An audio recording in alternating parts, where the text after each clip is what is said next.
Bem-vindos a mais uma entrevista aqui na Jovem Pan Online. Nosso assunto hoje é literatura, história e uma convidada especial. Em nossos estudos, a presença da psicanalista e escritora, doutora Cláudia Pacheco. Doutora, boa noite, tudo bem? Tudo bem, Fernanda? O livro se chama História Secreta do Brasil. Chama atenção em ser secreta. Que segredos são esses do Brasil, doutora? É muito interessante porque essas pesquisas que eu realizei, elas todas foram fundamentadas em documentos históricos. Sejam eles sobre, evidentemente, o passado da nossa terra, da nossa pátria, da nossa cultura, até de lusofonia. E mesmo aí eu trago muitas informações dos nossos literatos, dos nossos poetas e até de profetas santos ou não santos, mas tudo em torno desse mito chamado Brasil. Será que a nossa terra tem mesmo aquela função que Dom Bosco previu? E não só ele, mas aqui eu trago uma relação bastante grande de nomes e de pessoas, desde hindus, Rabindranath Tagore, por exemplo, alguns santos, Stefan Zweig, alguns filósofos alemães, pessoas que previram que no Brasil, mais ou menos nessa época, deveria surgir uma civilização muito adiantada, com valores espirituais e humanísticos muito avançados e artísticos, e que seria como um modelo de civilização para o resto do mundo. Então se pergunta, bom, agora que os Estados Unidos entraram numa severa decadência, isso já é fato consumado, os anglo-saxões estão perdendo a primazia no mundo, na liderança, quem é que vai exercer essa primazia?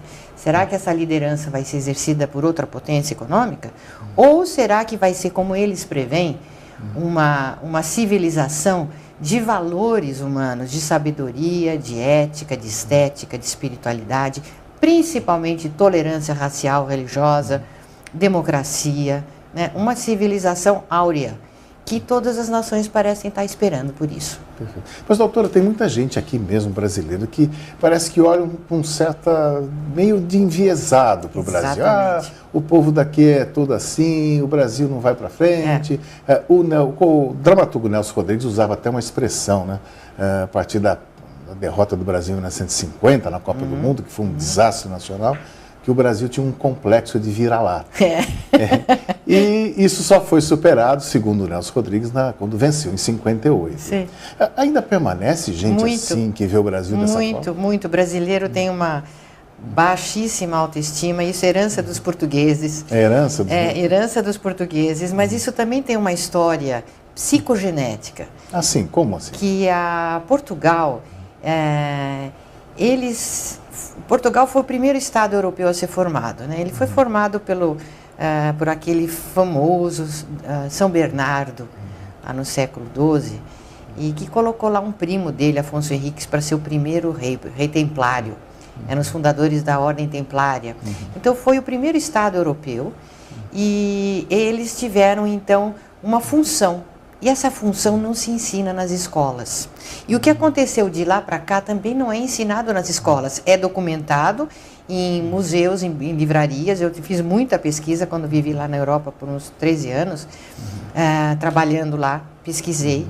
E é encantador ver o nosso passado. Agora, portugueses, brasileiros, a lusofonia tem uma péssima autoestima, tem uma atitude até assim de inferioridade diante dos anglo-saxônicos, né? Principalmente dos anglo-americanos. E a Inglaterra sempre dominou Portugal e o Brasil. E os americanos. Fomos uma espécie de colônia deles, Portugal e o Brasil. E desculpe estar falando assim, com termos assim tão francos, mas eu acho que está na hora do brasileiro, dos lusófonos, assumirem a sua verdadeira identidade, que é uma herança cultural, inclusive linguística. A alma da lusofonia suplanta a língua, compreende? E os valores da lusofonia suplantam os valores anglo-americanos. O senhor pode ver que a herança anglo-americana é de poder econômico, poder financeiro, de colonialismo. Já o poderio da lusofonia é um poderio do espírito. O senhor pode notar que o brasileiro é muito espiritualista, portugueses também, africanos. Tem realmente essa... E essa tolerância que o brasileiro, geralmente, ele recebe os estrangeiros aqui de braços abertos como se fossem até superiores a nós, né?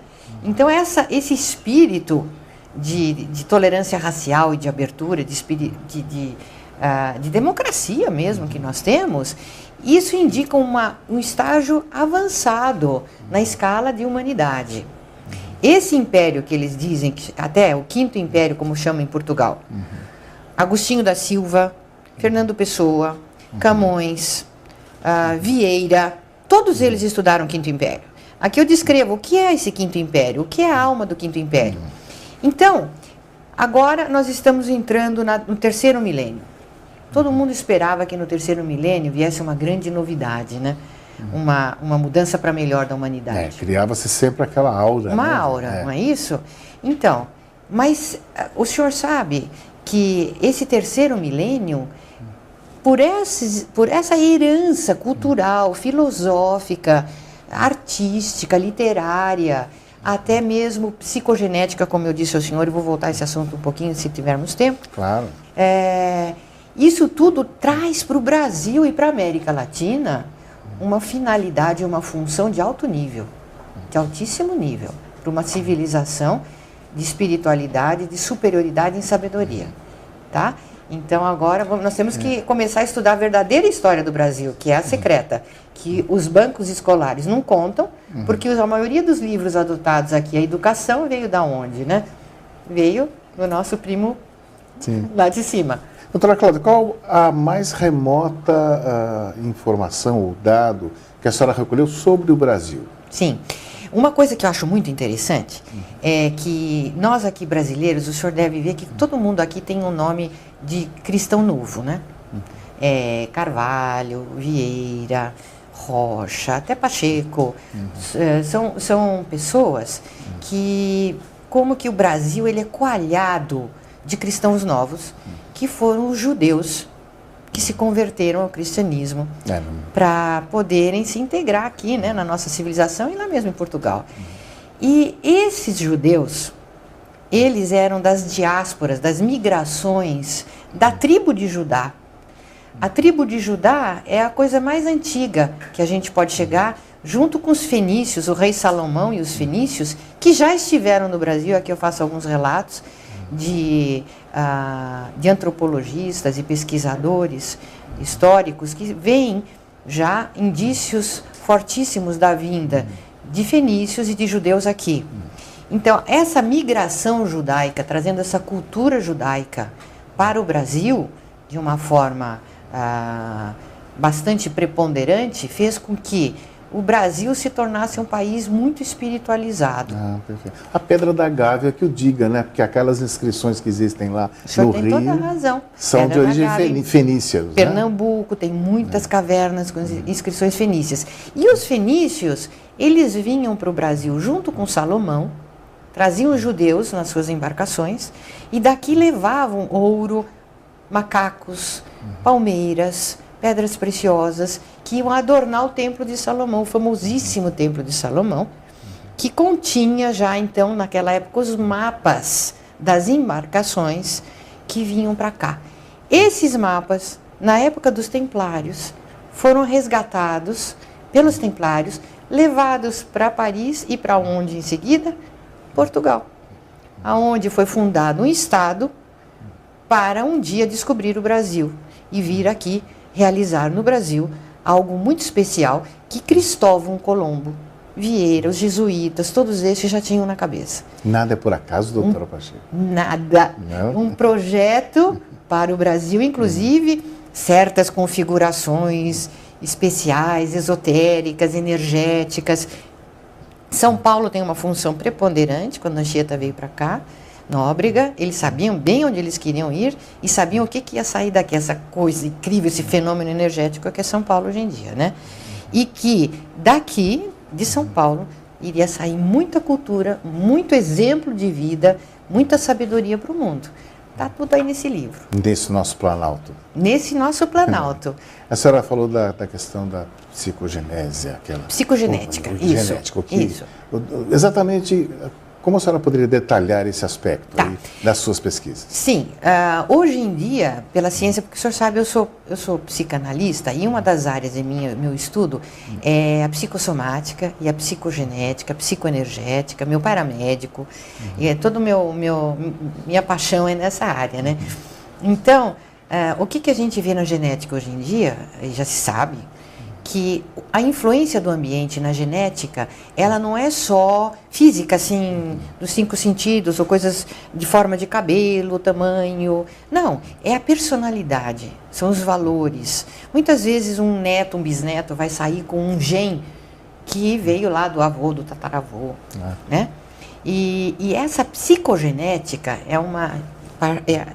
nós que somos uma energética completa, espírito e corpo, alma e corpo, nós somos uma energética. Essa energética, ela é passível de ser modificada por valores ambientais, né?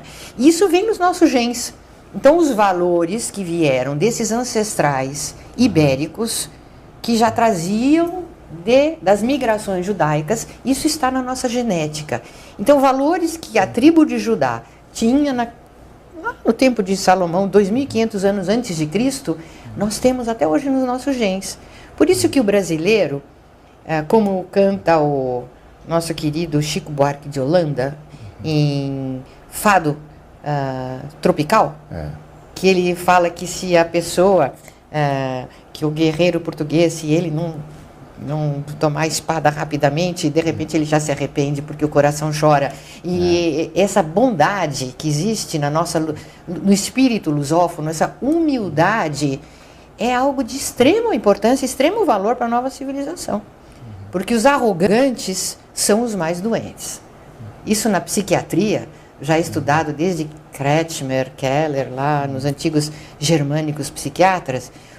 Todo traço da doença mental, ela é associada a uma profunda arrogância e a megalomania, né?